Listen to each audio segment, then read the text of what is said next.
वो आवाज जिसने पीढ़ियों तक बेबाकी, रूहानी, रोमांटिक और दर्द को सुरों में पिरोया, अब खामोश हो गई है। आशा भोसले हमारे बीच नहीं रही। वे 92 साल की थी।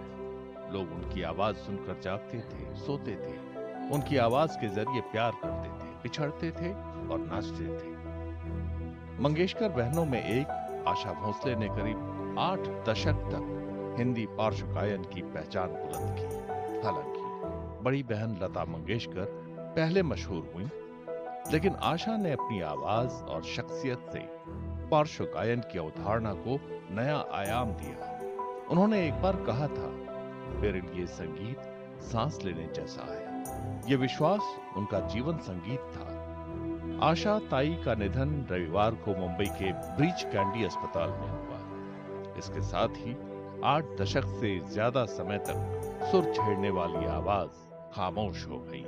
आजा आजा जैसे उमंग भरे गीत हो या जुस्तजू जिसकी है, सरीखे शास्त्रीय आधारित गीत, वे हर भाव और शैली में सहज थी। ब्लैक एंड व्हाइट फिल्म हो या वैश्विक मंच, विनाइल हो या स्ट्रीमिंग, हर विधा में उनकी खास पहचान थी। युग बदलते गए, चेहरे बदलते गए। मीना कुमारी और मधुबाला की जगह काजोल और उर्मिला मातोंडकर दिखने लगी, लेकिन आशा ताई की आवाज हर किरदार पर सटीक बैठती रही। हमेशा साड़ी और बिंदी में गरिमामयी दिखने वाली आशा ने 80 साल की उम्र में एक मैं और एक तू पर नृत्य किया। 2024 में दुबई में आयोजित संगीत कार्यक्रम में इस गाने पर समकालीन हुक स्टेप पेश किया। यही बदलते दौर को अपनाने की उनकी खासियत थी। 20 से ज्यादा भाषाओं में 12,000 से ज्यादा गीतों के साथ उनका करियर विशाल है।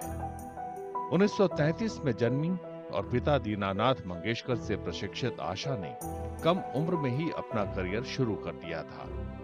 10 साल की उम्र में उनका पहला गीत रिकॉर्ड हुआ था। उन्हें शुरुआती सालों में भारी संघर्ष करना पड़ा। अक्सर उन पर बड़ी बहन हावी रही। उन्हें छोटे मोटे काम ही मिलते थे, फिर भी वे अपनी तकदीर संवारने में जुटी रही।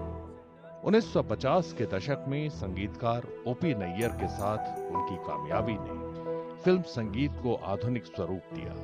वे कैबरे, क्लब सॉन्ग और मोहब्बत की आवाज बन गईं। ये ऐसी शैलियां थीं जिन्हें अपनाने में अक्सर लोग हिचकते थे।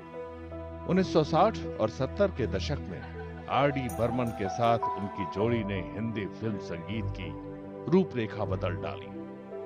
पिया तू अब तो आजा और दम मारो दम जैसे गीतों ने उनकी चंचल, विद्रोही और गहरी भावनाओं को व्यक्त किया। फिर भी उनकी रेंज इससे कहीं ज्यादा थी।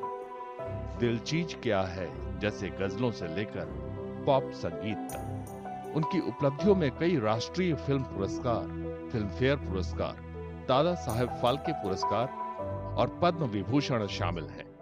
उनका निजी जीवन भी चुनौतियों से भरा था। कम उम्र में शादी और तमाम परेशानियों के बावजूद उन्होंने हार नहीं मानी। बाद के सालों में उन्होंने अंतर्राष्ट्रीय और स्वतंत्र संगीत की दुनिया में कदम रखा। वैश्विक कलाकारों के साथ काम किया। जानम समझा करो जैसे एल्बमों के साथ इंडी पॉप को अपनाया। डिजिटल युग में भी वे नई पीढ़ी के साथ जुड़ी रही। एक बार उन्होंने कहा था, मैंने कई कठिनाइयों का सामना किया है, लेकिन जब पीछे मुड़कर देखती हूँ तो सब कुछ मजेदार लगता है।